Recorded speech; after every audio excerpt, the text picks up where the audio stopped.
Hey guys, Amazing Ampharos here, picking back up with Final Fantasy IV The After Years, diving deeper into the endgame. Here I'm going to accomplish the first of our real major goals, which is stopping the powerful Eidolon who are rampaging various parts of the world. In this case, Ramuh is really rampaging the city, and we need him to stop that. And further, we'd really like for him to rejoin Rydia so he can do something better in combat. The basic strategy here is to hammer away with Golbez, while Rydia keeps the party alive with Sylph. Which, Sylph is generally really crummy, but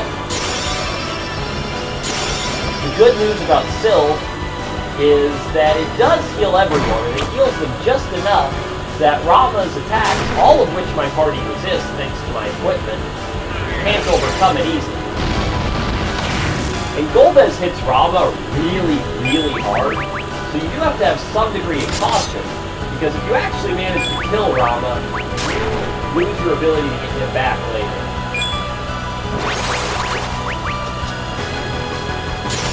And Ramuh's being a little uncooperative right now, but everyone's still alive for now. I'm gonna throw some... I'll do no such thing apparently. Okay. I don't even know whose turn this is, but good move.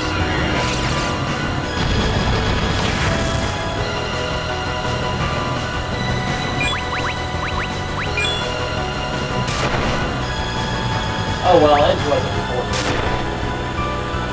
Rydia, on the other hand, wasn't. I'm just gonna fire out at this guy and hopefully he gets over himself before he dies. Because he can't have a whole lot of life.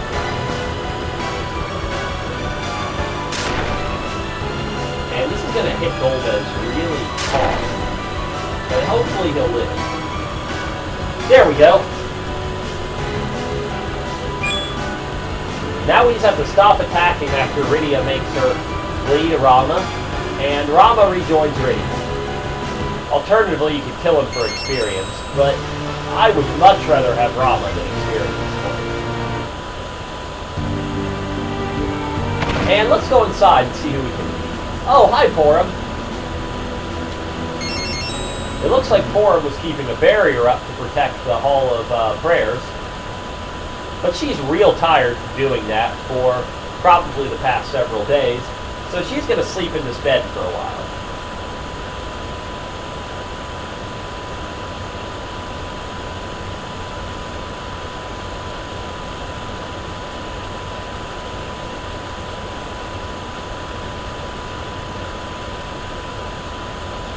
And we get some news about how Kain has gone to Baron. Edge is real concerned, but I'm not too worried. Of course, the irony, we just had the conversation about Kain killing Cecil. So let's see what Kain's really going to do with Cecil, shall we?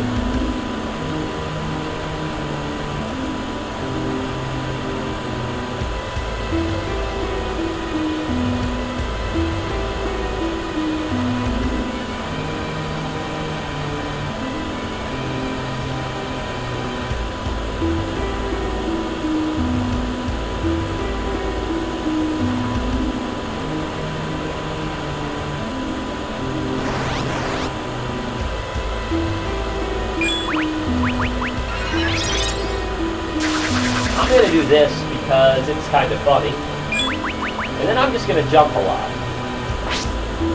This is one of those scripted can't win battles, unfortunately. But I never want to miss a chance to show off what Kain can do, so let's do it.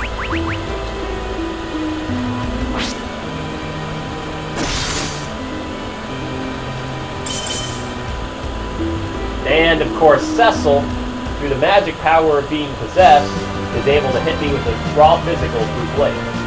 What a broken character. Since it messed with my party, it rearranged me in the same dumb formation, but at least it gave me a full heal, so I don't have to recycle the lunar phases. And we're now done with the Mysidia area. So our next stop is Agarth. There's not a whole lot to do here, but there are a few useful things. We can start off here for another one of those fun monster in a box encounters. And these guys are actually pretty scary. So I'm going to throw one of our mini bronze hourglasses at them. And then the strategy's pretty simple. Golbez Firagas them individually, while everyone else just kind of does whatever they want.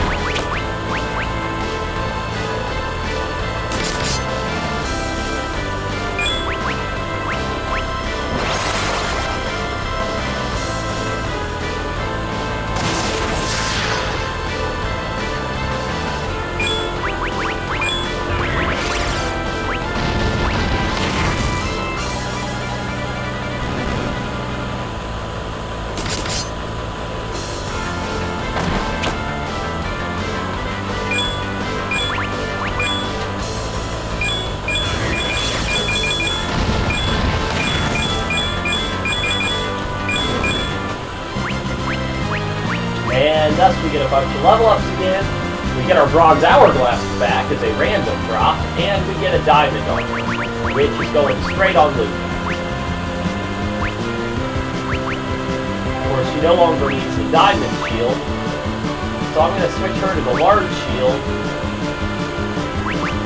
while giving our good friend Golbez the diamond shield. Actually, no, he should have the flame shield. Ice shield. It seems silly, but these little decisions do actually matter more than you might think.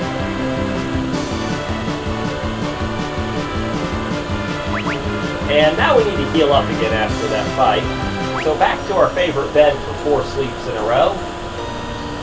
And then we're going to go into Agart to deal with another idol.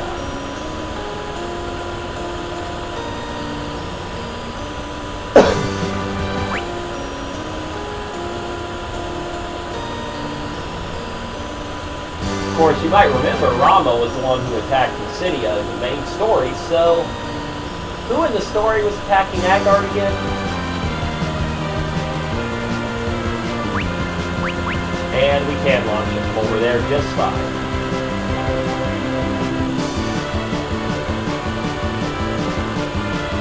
And I don't like ends on screen, so let's switch to Golbez this time and talk to the mysterious girl who's hanging out. She's apparently done with this planet, and she's going to stick an idol on it. And it's Titan.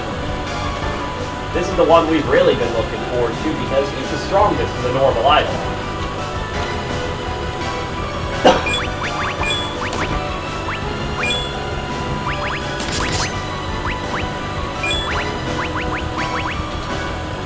You just want to keep healed up with high potions. Golbez hammers away with Firaga, Rydia hammers away with Ramuh, and Edge and Luca try to help whatever they can.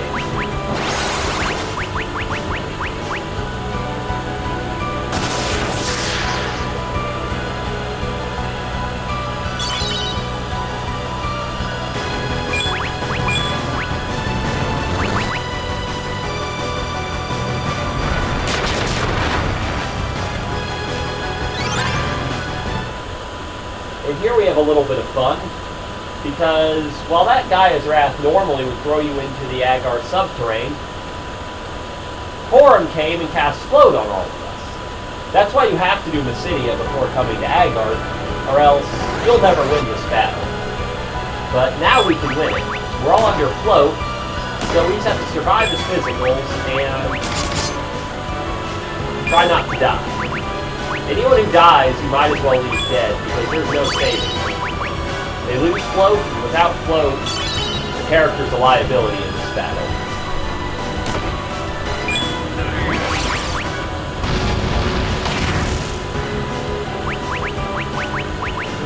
Ideally, Edge should be your first item thrower. He gets turns the fastest and he does the least damage with his current equipment.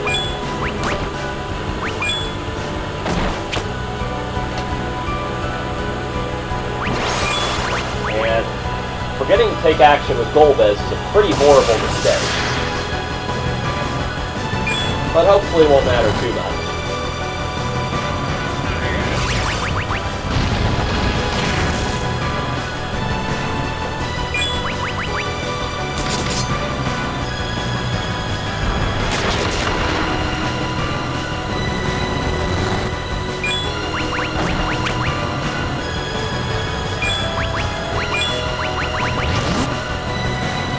goes Ed.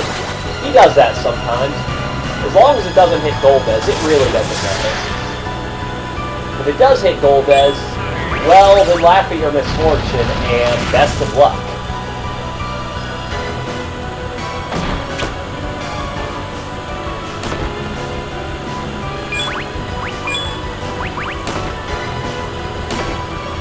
And there goes Rydia.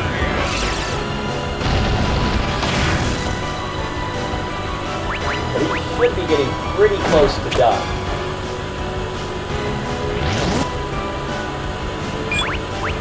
That attack misses a lot, so that's really not surprising that Luca avoided that. And I'm slowing down here just in case he's ready to give up. I don't think it's possible to actually fail to get Titan, but I don't want to take any chances.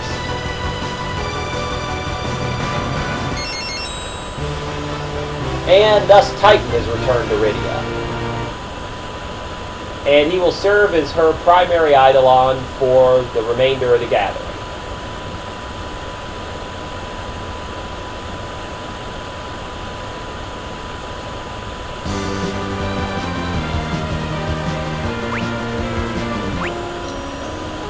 And I'm only going to double sleep here because there's really no reason to quad sleep when I just need to run back into Agard anyway. Because there's a little more stuff I can do there to help myself out.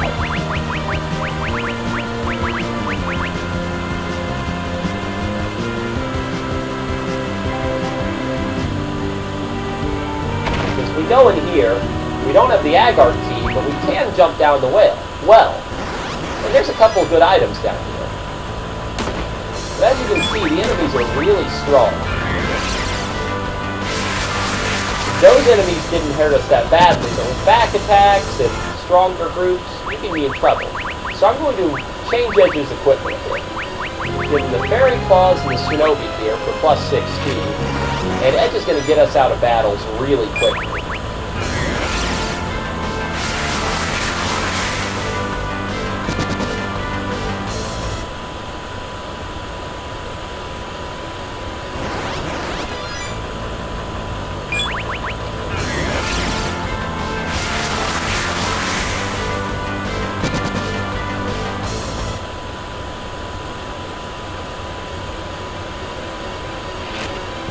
There's the Diamond Armlet. And you also want to make sure Edge is the middle character out of the 5 slots. Because in a preemptive attack, everyone's turn comes up at once, and whoever the middle character is the one the cursor defaults to. And of course, since we're just using Edge to escape from everything, that means he is the correct choice. And there's nothing down there, that's where Titan drops you.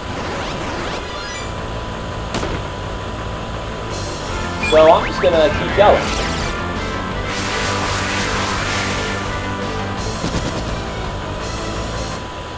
There are, however, some things down here worth having. Not important is the contents of this chest, which is just another ogre killer.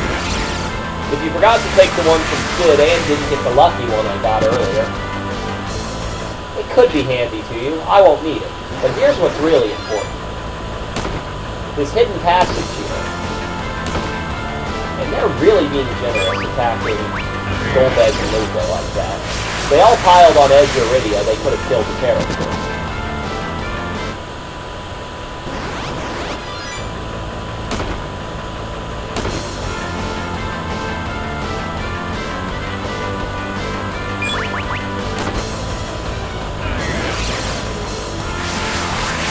And Edge is almost out of MP, so trip out of here could be a little more painful than the trip in. But there's that golden apple, which is plus 100 HP to a character of my choosing when I should use it. Now, you might wonder why I haven't used these things already. And the reason is I'm saving them for a very particular character I don't have with me right now. You'll see down the road. If I were going to use them on this party, however, they'd help almost anyone. I'd really suggest against using them on Luca, because she ends up being a high health character anyway, health being really the main thing she brings to the table.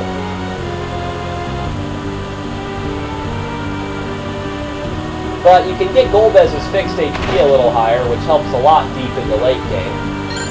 Oh, there's a small tail. Or you could power up Rydia or Edge quite a bit. The two of them being not only useful immediately, but also strong in-game characters. But I'm going to take another opportunity to double sleep here, get back to my preferred lunar phase, and get back to full status. Free ends are dangerous things in JRPGs.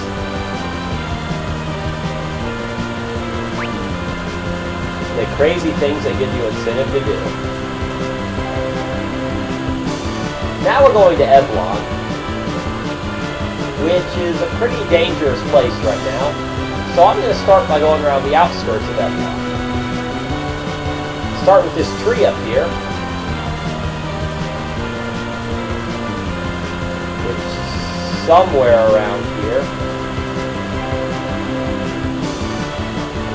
I'm sorry, these can be a little tricky to pin down. And the edges of these areas are incredibly non-obvious visually. Small tail. That was way more difficult than it had to be. I'm sorry for that. There's one more small tail hidden around the overworld in the Eblon area. It's somewhere right around here. So sneakily that only a ninja can find it. And that went a little smoother than the last one. And we could do the Cave of Eblon now, but since the tail guy's there, I don't want to go there until I've done everything else. But Eblon Castle awaits. However, Eblon Castle is another problem. It's really dangerous. My solution? I'm going to save and quit, and I'll see you guys next time, where I'll actually tackle Eblon Castle.